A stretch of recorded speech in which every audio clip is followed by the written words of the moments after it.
네, 여러분들 안녕하세요. 아름다운 강의 아산배방중학교 국어교사 김하림입니다. 여러분들 반갑습니다. 네, 우리가 지난 시간에는 소단원 1에서 엄마 걱정과 시적 화자에 대해서 배웠었죠? 자, 이번 시간서부터는 소단원 2, 동백꽃에 대해서 들어가도록 하겠습니다. 자, 우리가 이번 시간에는 동백꽃을 배우기에 앞서서 소설에서의 보고, 말하는 이인, 서술자와 그리고 시점, 그리고 시점의 4가지 종류에 대해서 함께 배워보도록 하겠습니다. 자, 우리가 함께 수업을 진행하도록 하겠습니다. 갈까요? 자, 여러분들 교과서 24쪽 그리고 핵심 톡톡 3쪽을 펴주세요. 자, 지금 소단원 2 동백꽃에 들어갔습니다. 학습 목표 함께 읽어볼까요? 서술자에 주목하여 소설을 감상할 수 있다. 네, 이렇게 되겠네요. 자, 소단원 열기를 한번 보도록 하겠습니다. 자, 지금 만화 속에서 대희가 수미에게 고백을 하고 있는데 은하가 지금 지나가면서 보고 있네요. 자, 그러면은 이 상황 속에서 만약에 대희라면은 일기가 어떤 내용이 될까요? 나 수미 굉장히 좋아했는데 오늘 고백을 했어. 받아줄까, 수미가? 굉장히 떨린다. 이런 내용이 되겠죠? 반면에 수미가 주인공이면 어떤 일기를 쓸까요? 나는 다른 친구 좋아하는데 우리 반에 있는 대희가 나에게 고백을 했다. 어떻게 거절하지? 참 당황스럽다. 이런 내용이 되겠죠. 자, 그럼 만약에 지나가다가 본 은하라는 친구가 지금 이 내용을 쓴다면 어떻게 될까요? 나 오늘 학교에 지나가다가 대희가 수미에게 고백을 하는 장면을 봤다.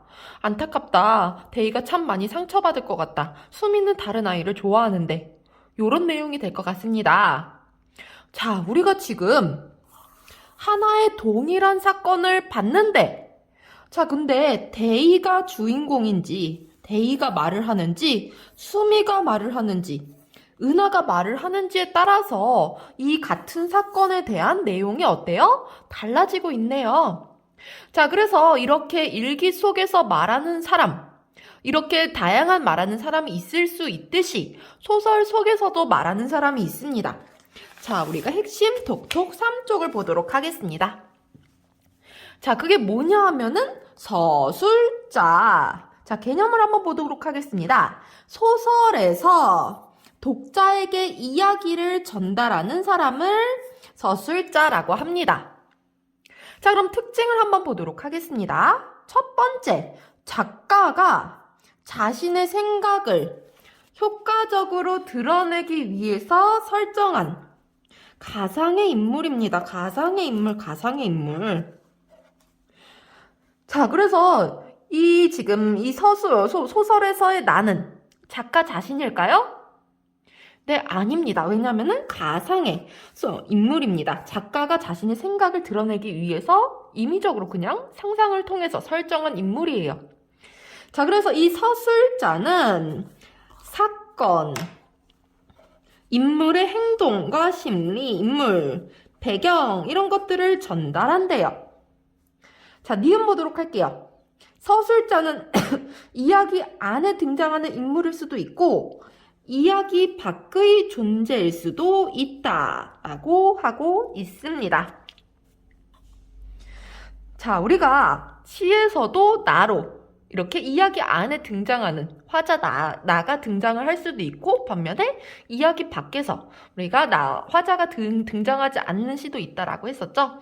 이렇게 소설에서도 이야기 안에 등장하는 서술자가 있고 이야기 밖에서 이야기 안에 등장하지 않는 서술자가 있을 수 있다라는 것을 알 수 있습니다. 자, 그럼 디귿을 보도록 하겠습니다.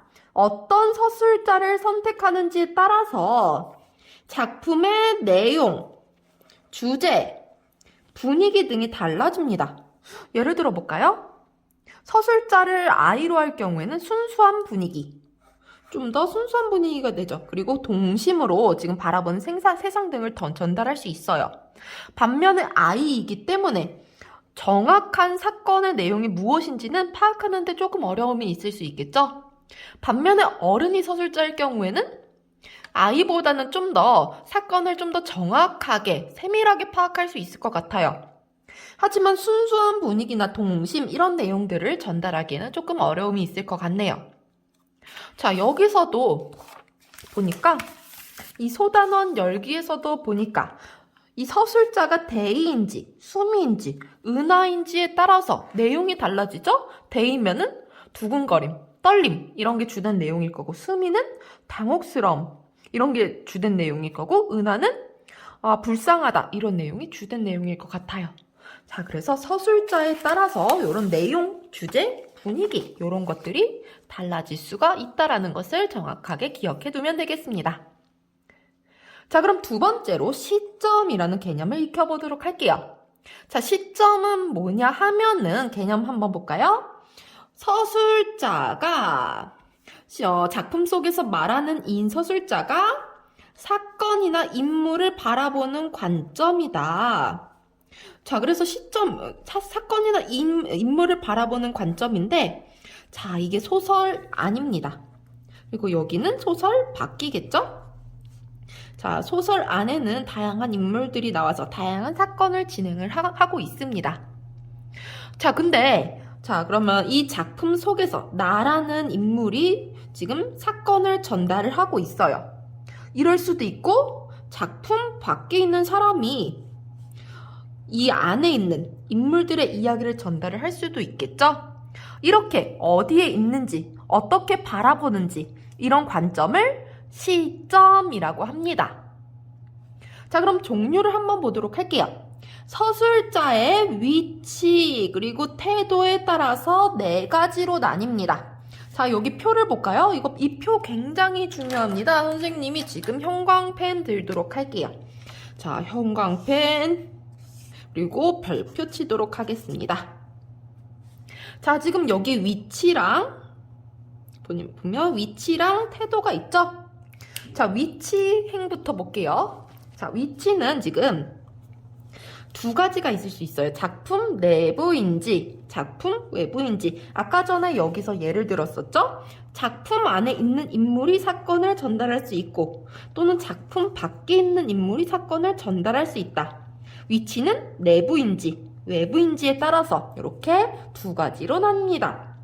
자, 작품 내부에서 있는 나라는 인물이 사건이나 어떤 인물의 심리나 뭐 이런 행동 이런 것들을 전달한다 하면은 무슨 몇 인칭 시점이라고 하냐면은 나로 나오기 때문에 1인칭 시점이라고 합니다. 반면에 작품 외부에 있는 사람이, 작품에 드러나지 않는 사람이 작품 안에 있는 인물들에 대해서 쓰게 된다면 3인칭 시점이라고 합니다. 자, 그럼 위치 행 봤고요. 그럼 이제 태도 보도록 할게요. 태도는 지금 인물의 심리도 전달할 수 있는지, 또는 인물의 행동만 관찰을 할 수 있는지에 따라서 이렇게 2가지로 나뉩니다. 자, 그럼 하나하나 살펴보도록 하겠습니다. 자, 작품 내부에 있어서, 자, 작품 내부에 주인공 내부가 있어서 이 내부에서 자, 주인공 자기 자신이 인물의 심리, 자기 자신의 심리를 말해요. 나는 오늘 뭘 먹었어. 근데 정말 맛있었어. 나는 철수에 대해서 이렇게 생각해. 난 이런 슬픈 정서를 느꼈어. 이렇게 내가 자기 자신의 생각, 정서, 심리까지도 전달하는 시점. 이게 무슨 시점이냐? 1인칭 주인공 시점이라고 합니다.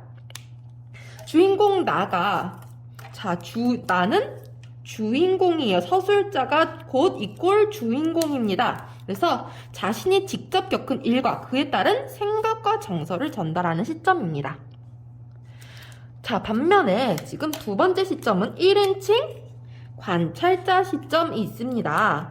이 1인칭 관찰자 시점은 1인칭인데 작품 내부에 있는데, 작품 내부에 있는 나가 주인공이 아니라 관찰자라는 거예요. 관찰자. 어떤 다른 주인공이나 다른 사건들, 다른 인물들을 관찰하는 사람이에요. 자, 그래서 한번 보면은 작품 내의 부수적인 인물인 나가 주인공을 관찰하면서 이야기를 전달한다라고 되어 있네요. 자, 그럼 한번 예시를 통해서 우리가 주인공 시점과 관찰자 시점을 한번 보도록 하겠습니다. 잠깐 4쪽으로 가볼까요? 자, 여기 예시가 있죠? 1인칭 주인공 시점은 어떻게 전달되냐? 작품 내부에 있는 나가 있어요. 그래서 자기 자신의 생각과 정서까지 드러낸다 그랬죠? 한번 예시를 보도록 할게요. 사람 속에서 살지만 나는 어쩌면 사람 속에서 살고 있지 않은지도 모른다. 자, 이건 뭐예요? 나라고 나왔으니까 1인칭이죠. 자, 근데 1인칭인 나가 어쩌면 나는 사람 속에서 살고 있는지도 모른다. 이거 뭐예요? 자기 자신에 대한 자기 자신의 생각이 드러나죠. 나의 생각까지도 드러내는 것 뭐예요? 1인칭 주인공 시점이죠. 반면에 1인칭 관찰자 시점 보도록 할게요. 그러나 웬일인지 나를 그렇게도 귀해해 주시던 아저씨도 아랫방에 외삼촌이 들어오면 갑자기 태도가 달라지지요. 아마 아저씨가 우리 외삼촌을 무서워하나 봐요. 자, 그래서 보니까 나라고 나왔으니까 작품 내부에 있죠? 1인칭 시점이에요. 1인칭 시점인데 나가 자기 자신의 이야기를 하고 있나요? 아니죠. 누구 얘기를 하고 있어요? 아저씨의 얘기를 하고 있어요. 그래서 나가 주인공인 아저씨를 관찰하고 있어요. 이 사람이 주인공이라서 얘를 관찰하고 있어요. 아저씨를. 그렇기 때문에 이 나는 뭐예요? 관찰자겠죠. 그래서 지금 외삼촌이 들어오면 아저씨가 갑자기 아이고 우리 애기 하다가 갑자기 태도가 달라진대요. 그래서 아마도 외삼촌을 무서워하는가? 이렇게 나가 추측을 하고 있어요. 그래서 1인칭 관찰자 시점이 되도록 하겠습니다. 자, 그럼 이제 다음 시점 한번 보도록 할게요.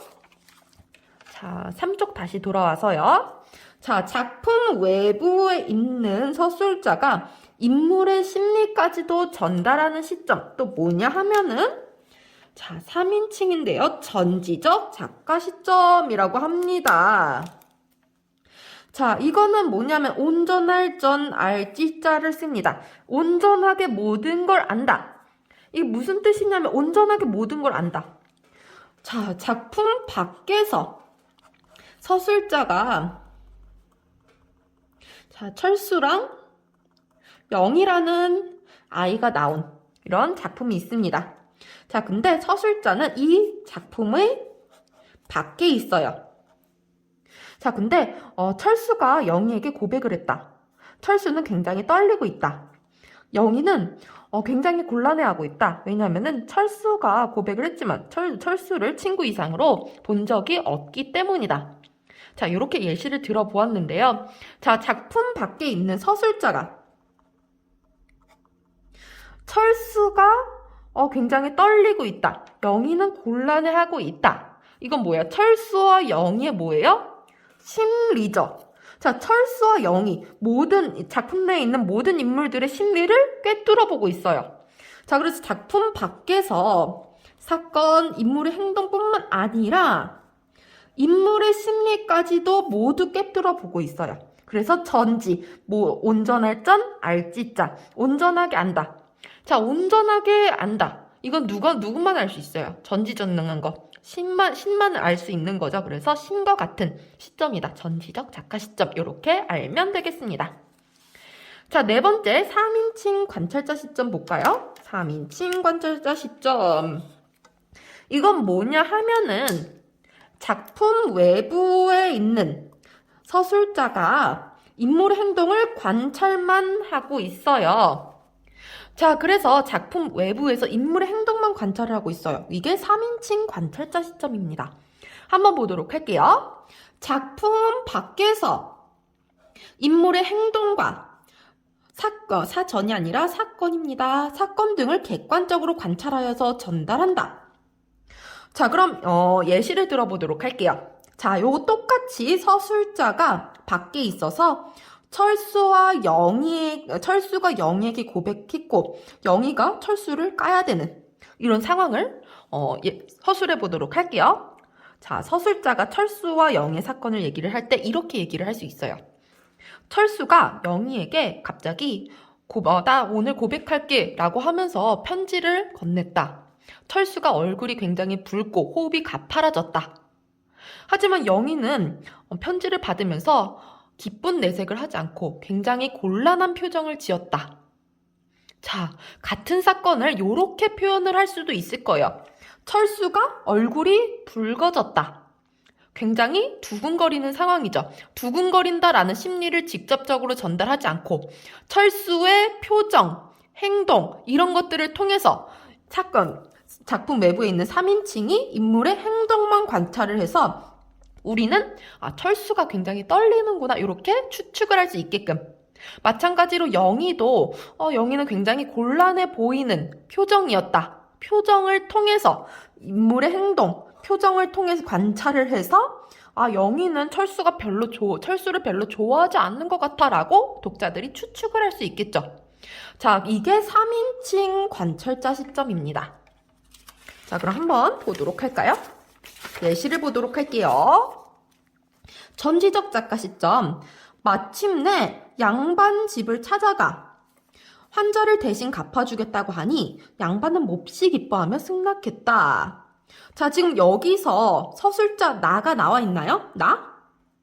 없죠. 나가 없기 때문에 뭐예요? 1인칭이 아닌 3인칭 시점이 될 거예요. 자, 근데 양반 집을 찾아가서 환자를 대신 갚아주겠다고 하니 양반은 몹시 기뻐하며 승낙했다.